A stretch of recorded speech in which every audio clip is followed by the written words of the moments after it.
The importance of childhood in adulthood. The movie officially begins with a dream sequence from Spongebob. He thinks himself as ready, as a cool person, as a sponge in power. His boots are sharp, as are his words. He even demonstrated his coolness by slapping Mr. Krabs across the face. Get it together, Krabs. And the cheese was served. The Spongebob in the dream is not like the Sponge Boy we know, the childlike, naive, but compassionate Spongebob of the waking world. Not for a moment does he doubt his ability, or his inevitable position as the manager of the new Krusty Krab 2.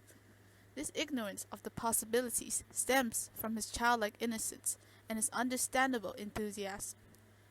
If you were to judge between Spongebob and Squidward on who is more fit to be manager, the answer would be as obvious as Spongebob thought.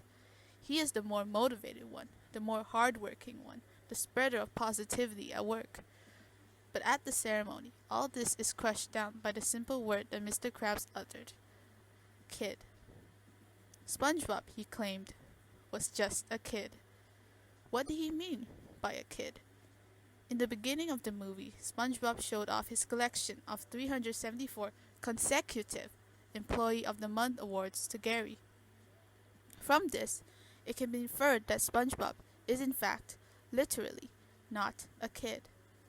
So by kid, Mr. Krabs must have meant his childlikeness, and not him being literally a kid. With the ceremony in flames, and Spongebob humiliated, his journey towards acceptance begins. Patrick, it is to be mentioned, shares a similar, if not an identical journey as his best friend. He stated, "If they say you're a kid, that's like saying I'm a kid." The ice cream bar scene and afterwards is a critical point in the themes that the movie is trying to show. The two drown their sorrow in ice cream and get drunk as you would with alcohol. The comparison of getting drunk by ice cream, which is a dessert associated with kids, shows the interconnectivity of childhood and adulthood. The Goofy Goober ice cream bar, through this comparison, is not just for literal children, but to everybody, every fish. It is a symbol of childhood. They get a hangover, and Spongebob realizes he was late for work. His worry for being late shifts to remembering the events of the previous day. His face sinks, and he calls Mr. Krabs, Krabs, as he did in the dream. He puts on a grown-up voice and approaches Krabs, acting off and putting on airs of what he thinks adulthood is. This goes on until King Neptune threatens to kill Mr. Krabs. Spongebob is immediately reverted back to his old self. Before this, a mirror of what Spongebob is going through is shown with the character of Mindy. Mindy is kind and compassionate to all marine life of the ocean. In contrast, her father, King Neptune, is an absolute monarchy dictatorship kind of ruler. He believes she is unfit to rule because of her compassionate nature. Mindy has a big, if not very visible, role in the success of Spongebob and Patrick's journeys. She provides a means of going back to Bikini Bottom and gives moral support. She believes in them when no one else would. She knew that their childishness was not a detriment, like her compassion, but a valuable thing to have. Mindy already knows that she was capable as a ruler. Her journey is about proving to her father and finding validation from him. Spongebob and Patrick encounter many obstacles on their quest to the mythical place of Shell City. Gas station ridicule, their car key being stolen, an assassin, and such things. They strolled through the first with head-high optimism, but the second struck them hard. The spatula key was stolen, and how they got it back was through bubbles. Not directly, but the act of their fun bubble-blowing time led to chaos, and amidst the chaos, the key was recovered. They, however, did have to step over a fellow Goofy Goober fan to do so. Never mind.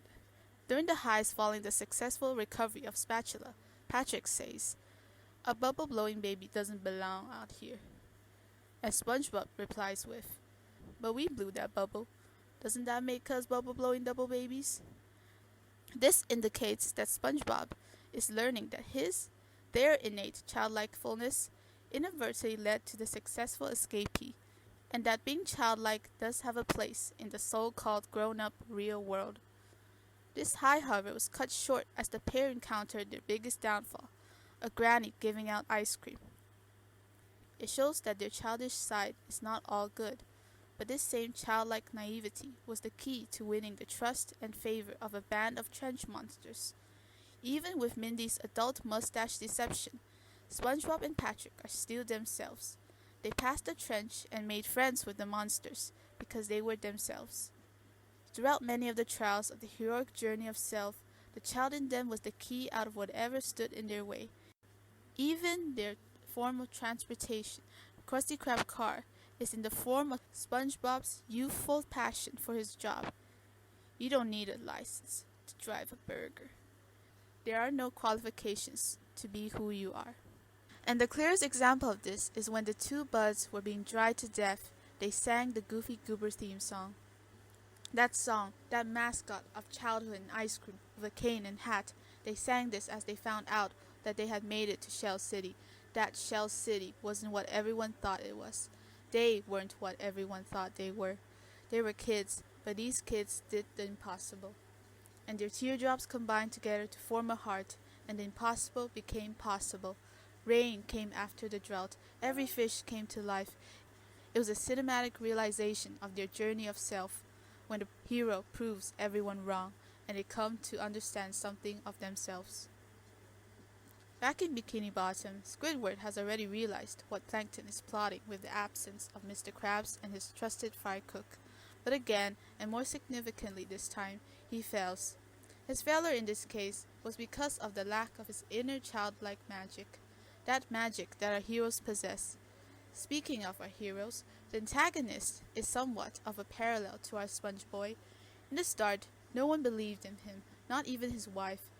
He was stomped on and trampled on and called out for his stubby little hands, once by his wife and once by Squidward. The two parallels both at one point ripped their handmade calendar and exclaimed, he wanted to prove them wrong. Sorry about this, calendar. He wanted to prove them wrong, but his nature is where the two diverge. Plankton wants to prove his worth by doing evil deeds and taking over the world, Bikini Bottom. SpongeBob has good intentions, wanting to save his boss, and he succeeded through his childlike innocence. And this all culminated in the epic finale, where logic is thrown out the window, and SpongeBob explodes with the built-up urge to express himself. After his great speech of acceptance, he becomes the symbol of childhood, replacing his Goofy Goober idol. He becomes a rock star through sheer will and help from his best friend. The power of rock, imagination, and everything childlike broke the mind control buckets. Mindy's father finally sees what she saw in them and tells her she'll make a great ruler one day. Squidward gives his own speech about the acceptance of self. What he wanted was inside of him all along. Are you crazy? I was just going to tell you that you're flying. Hillenburg perhaps summarized it better. The show is about watching an innocent character in this world that he lives in, and the movie is about embracing innocence. It's saying that the childlike mind is okay. It's saying that dorks can be really important too.